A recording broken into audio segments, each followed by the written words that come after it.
So I'm David Kornuta, and this is the Lunar Propellant Shuttle Service System Design Review. Okay, so first of all, my system lives in cislunar space. Here you can see the Moon, EML-1, and Earth. And at this point, a different company has come along, and they've already started manufacturing liquid hydrogen and liquid oxygen on the Moon from water located there. And they are selling it at $500 per kilogram on the Moon, or $1,000 per kilogram at EML-1.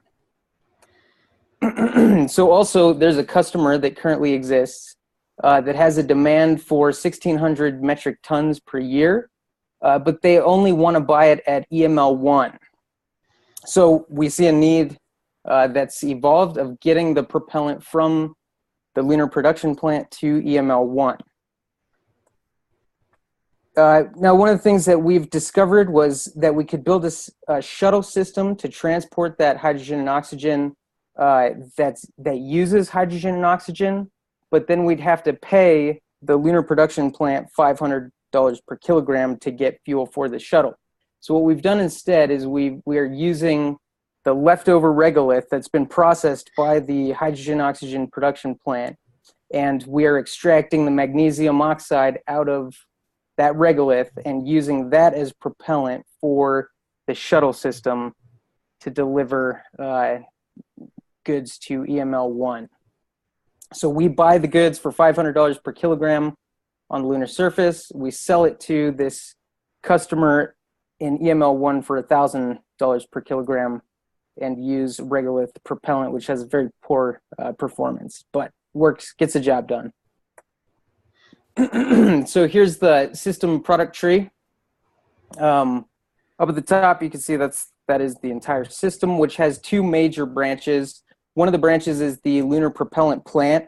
Now, that's the propellant plant that produces the magnesium and oxygen to use as fuel for the shuttle. And that is the branch over on the far right. So lunar propellant shuttle, you can see down in structures, there's obviously large cargo tanks on that vehicle for carrying hydrogen and oxygen to the customer in EML-1. So today we're going to be focusing on the lunar propellant shuttle engine. And I've just grayed out the tree so you can kind of see the branches leading down. We get down into the prop systems, and then there we have the engine. All right, so looking at the engine, this is how it's defined in the specification tree.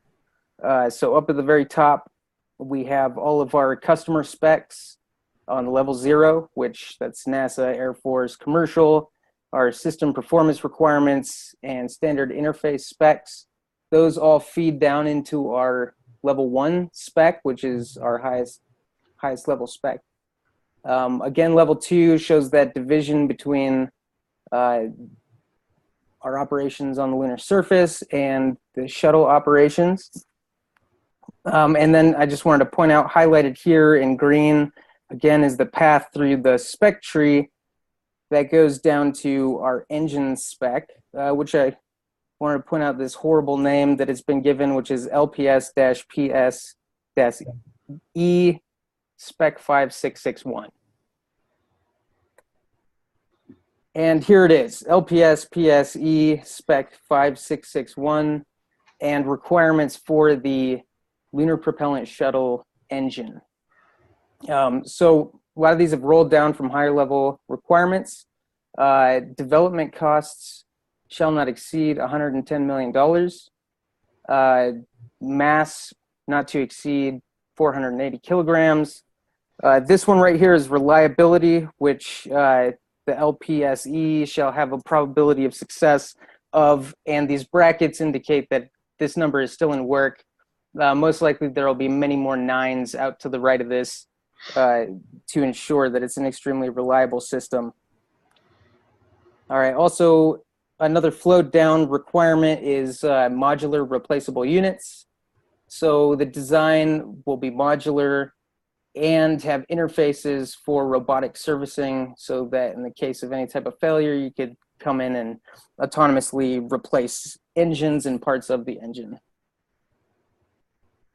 All right, another performance measure here is LPSE shall be equipped with monitoring sensors and ability to transmit data to onboard CPU.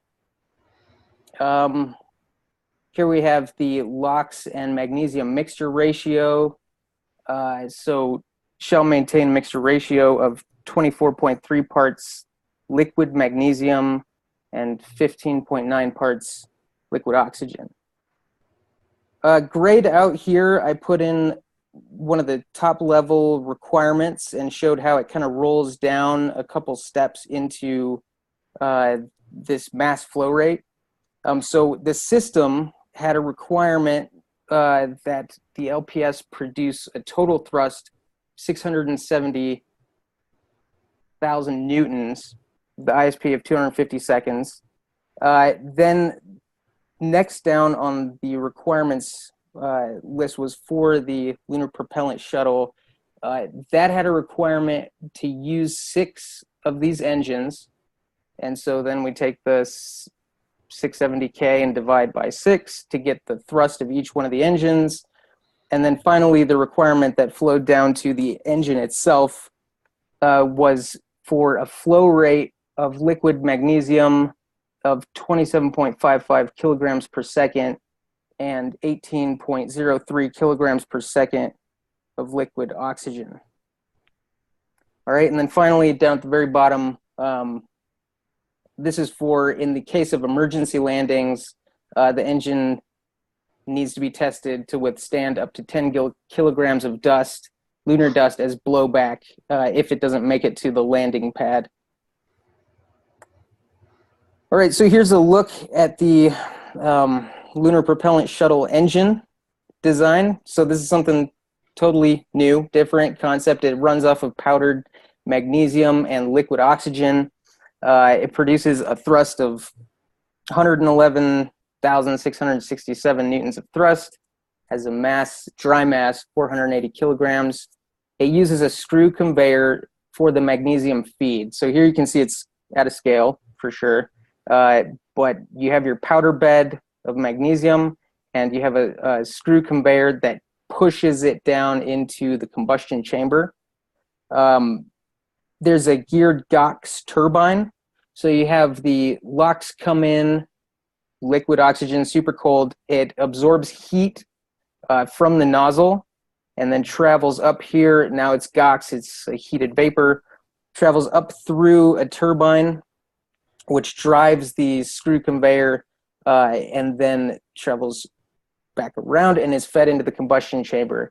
So what ends up happening is heat is absorbed up through the powdered magnesium as it's pushed down, and there's basically a liquid or kind of softened face of metal entering into the combustion chamber. So that's kind of an overview of the design there.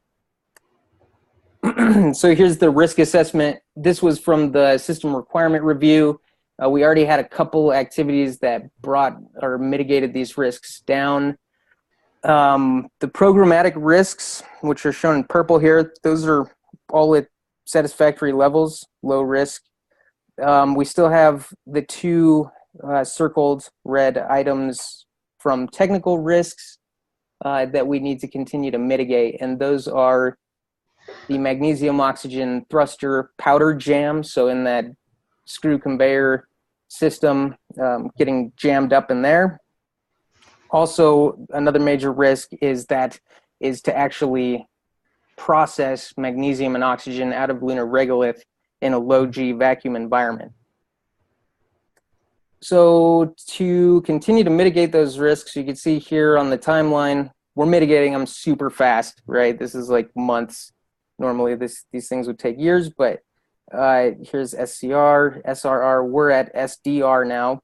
So you can see for the magnesium LOX feed jam, so far we've designed in redundancy, we've designed excess performance, we've completed development testing, and we're currently going through hot fire vacuum testing at this time.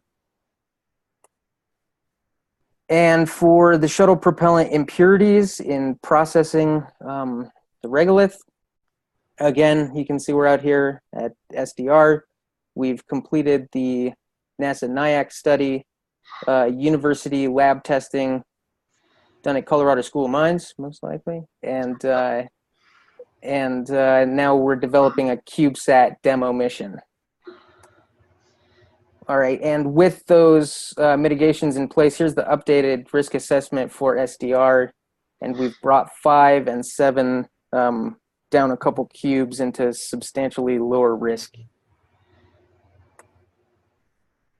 Okay, and that concludes the presentation, and open it up for questions.